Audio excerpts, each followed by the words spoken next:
Hi, boys and girls. I apologize. I've been so bad about reading the chapters, and I know that some of you had requested I continue reading. I got an email from the library saying that my book loan was almost over, so I said, oh, I better finish reading it. So I'm going to record a few videos of me reading the book today, and then I'll gradually upload them and post them, just so I don't lose the book that I borrowed from the library. So when we left off, Stink had just gotten those new pajamas from his grandma with the bacon and eggs on them, if you remember that scene. And his mom was gonna throw them in the wash. So our next chapter is Mad as a Hornet. I know that's backwards for you guys. So the next morning, Stink woke up on the sunny side up side of the bed. He did not even count his Jawbreakers or play with his microbots. Excuse me. Today was the day he got to wear glow-in-the-dark pajamas to school. Double cool, with a K. He ran downstairs, he looked under Mouse, he looked in the laundry pile jumble on the couch, he looked on top of the washing machine. Where were his glow-in-the-dark pajamas? Then he saw it. A great big ball of lint. Not just any old mousy gray lint. A super-galactic, neon-bright, glow-in-the-dark ball of non-gray lint. Uh-oh. If this was what he thought it was, Stink was going to be mad as a hornet. He ran to find Mom. Stink, honey, she told him. I'm sorry to tell you that there was a problem with the new pajamas. Problem pajamas? Pajamas should not have problems. Math tests should have problems. Brain teaser should have problems. Inventor should have problems. This? Stink held out the super-galactic planet-sized lint ball. I'm afraid so, said Mom. One wash, and all the glow stuff rubbed off. Just then, Judy rushed into the room. Look at me, my brand new Bonjour bunny shirt. It turned alien green. I look like a lime lollipop. You mean my glow-in-the-dark stuff rubbed off on her? Huh? Asked Judy. Mom held up the pajamas. The bacon was just black wavy lines, and the sunny side up eggs were sunny side down brown mud pies. No way I can wear those, said Stink. Think of it as scrambled eggs, Stink, said Judy. I could try sending them back to Grandma Lou, said Mom. Maybe she can take them back. But you won't have any new pajamas to wear today. Your choice. Pajama day was going to be a big, fat flop. Instead of way cool glow-in-the-dark PJs, all Stink had to wear was a lousy lint ball. Send them back, said Stink. Those bacon and eggs are toast. Mom still made him write a thank you letter to Grandma Lou to send back with the pajamas. Dear Grandma Lou, thank you, but no thank you for the pajamas. At first I thought they were for babies, and Judy said I looked like a walking menu. Then I saw they glow in the dark, and I changed my mind, but all the glow stuff rubbed off, and now I look like scrambled eggs. So I'm sending them back to you. I hope they didn't cost an arm and a leg, and you can take them back. If not, maybe give them to the Museum of Not Glow-in-the-Dark Pajamas. Maybe next time you could send me something besides homework pajamas. Not Jawbreakers, though. Love, Stink. While Stink was writing his letter, Judy took the pajamas upstairs. She was up there all during breakfast. When she came back down, she announced, Stink, I solved your pajama problem. Huh? Asked Stink.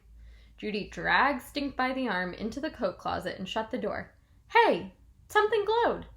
Like a nightlight, like 1,001 fireflies. My pajamas, said Stink. How did you? I painted them with glow-in-the-dark paint, said Judy, so you don't have to send them back. The eggs are jellyfish now, and the bacon strips are electric eels.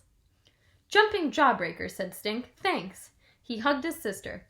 This is the way coolest ever. Now I won't be the only kid in the whole second grade without cool pajamas. And I'll be the only one who glows. Does this mean I can have a free candy bar now? Asked Judy. We'll see, said Stink. Double trouble. When Stink got to class 2D, his teacher was wearing a fuzzy, think pink bathrobe. She also had bunny slippers and a pillow and a real live dog with bad breath named Pickles. Stink forgot all about sunny side down eggs. He forgot about giant lint balls. What in the world could be better than wearing not itchy, glow-in-the-dark pajamas to school and reading all day? Stink plopped his sleeping bag next to his super best friend Webster. Are those your pajamas? He asked. They're not my soccer uniforms, said Webster. But how would you know? I got them for my birthday. Webster sure was being a grump. Stink did not know why. He hunkered down inside his sleeping bag and stuck his nose in a pop-up book of animal skeletons. He propped his head up on Fang, his 6-foot-long stuffed animal snake. He popped a free fireball in his mouth. Want one? He asked Webster. You're not allowed to eat candy in school, said Webster. He turned the other way and stuck his nose in a book. Stink, Webster, did you hear? Asked Sophie of the elves. We're having a pajama parade. We get to walk through all the halls.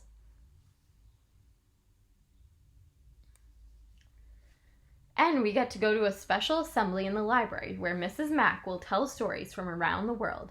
And she wears hats and plays drums, and I get to sit by you guys. Who cares, said Webster. What's wrong with him? Stink asked Sophie. Sophie just shrugged. Wow! Pajama parade? Assemblies in the library were the best. Stink could not wait to hear stories from around the world with hats and drums. Mrs. D's second-grade class paraded past the office and even down the fifth-grade hall. In the library, Stink sat beside Sophie of the elves.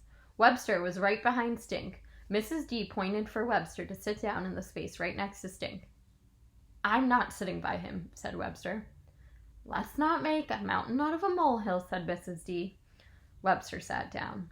Mrs. Mack, the librarian, held up 2 fingers. Let's show what good listeners we are at the Virginia Dare School, said Mrs. Mack. And remember, said Mrs. D, let's keep our hands to ourselves.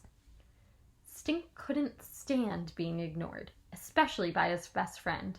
As soon as Mrs. Mack started to tell a story, Stink tapped Webster on the shoulder when he wasn't looking, just for fun. Hey, said Webster. Stink pretended to be listening to the story. Webster tapped Stink on the shoulder, then pretended his hands were in his lap. Stink tapped him back. Webster tapped him back harder. Ow, said Stink. Stink, whispered Mrs. D. She pointed to Stink and Webster to settle down and keep quiet. You guys are in trouble, whispered Sophie of the elves. Now, said Mrs. Mack, we're going to turn down the lights and travel to deepest Africa. I hope you like scary stories. The lights went out. Stink glowed like a nightlight. Mrs. D would sure see him now if he tapped Webster again. Stink pulled both of his arms all the way inside his pajama shirt just to be safe. He did not want his tapping fingers to get him in any more trouble.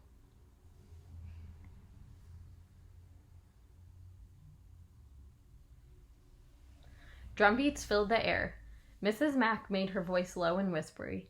The folktale was all about the bad one, the spooky voice coming from inside a cave. The voice sounded so big and bad he was scaring the pants off all the other animals in the rainforest. At the end, the bad one turned out to be nothing but a centipede. Phew! A South African red-legged centipede.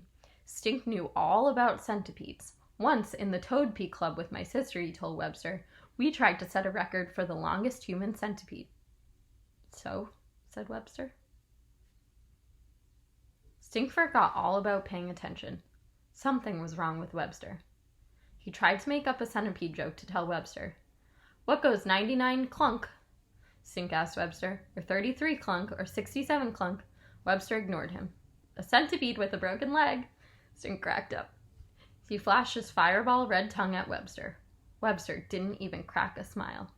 Mrs. Mack was asking how many legs does a centipede have. Stink knew the answer. He went to raise his hand, but his arms were still inside his pajama shirt. 100, said a first grader in the front row. Stink knew 100 was not the whole answer. He just had to raise his hand. He tried to raise an elbow from inside his shirt. Something was wrong, very wrong. Something had to happen to Stink's pajama top. It shrunk. Stink wiggled and tried to worm his way out of the shirt. Help! Where were his armholes? It was still dark. He couldn't see a thing. His shirt was all twisted. His arms were all caught. His elbows poked inside his shirt like a punching bag, but he couldn't find his way out. Help! Stink was stuck inside his pajama top. The name centipede means 100 feet. That's why we think all centipedes have 100 legs, said Mrs. Mack. Stink was still wrestling with his pajamas. The top went up over his head. Stink lost his head. He wrestled some more. Finally, he poked his arm out. Ow! He heard Webster cry. Hey, you sucker punched me. He shoved Stink into Sophie of the Elves. Hey, said Stink, I was only... Poise, said Mrs. D. Come with me. First the shirt, then hitting Webster. Double trouble. All the lights were on now. The room was suddenly somebody got in trouble quiet. Webster had his head down and looked like he was going to cry. Everybody stared at the boys as they followed Mrs. Dempster out into the hallway. Okay, you two, what's this fighting all about? I thought you were the best of friends. Stink started it, said Webster. I was just sitting there and he punched me for no reason. I didn't mean to hit him, honest, said Stink. It's all my pajamas' fault. I got stuck inside my shirt. Cross my heart, no lie. I was just trying to raise my hand to say that most centipedes have 15 pairs of legs, but some have up to 177 pairs, and if a leg gets cut off, it grows back, and some centipedes even glow in the dark. So it was an accident, asked Mrs. Dempster. Yes, said Stink. Can you say you're sorry, Stink? Sorry, Webster, said Stink. I didn't mean to hit you. Webster, said Mrs. Dempster. Are you okay now? Do you need to see the nurse? Whatever, said Webster. Boy, Stink said, I never knew pajamas could get a person into so much trouble. But Webster was already walking down the hall toward the nurse's office. His back was mad. Even his hair was mad.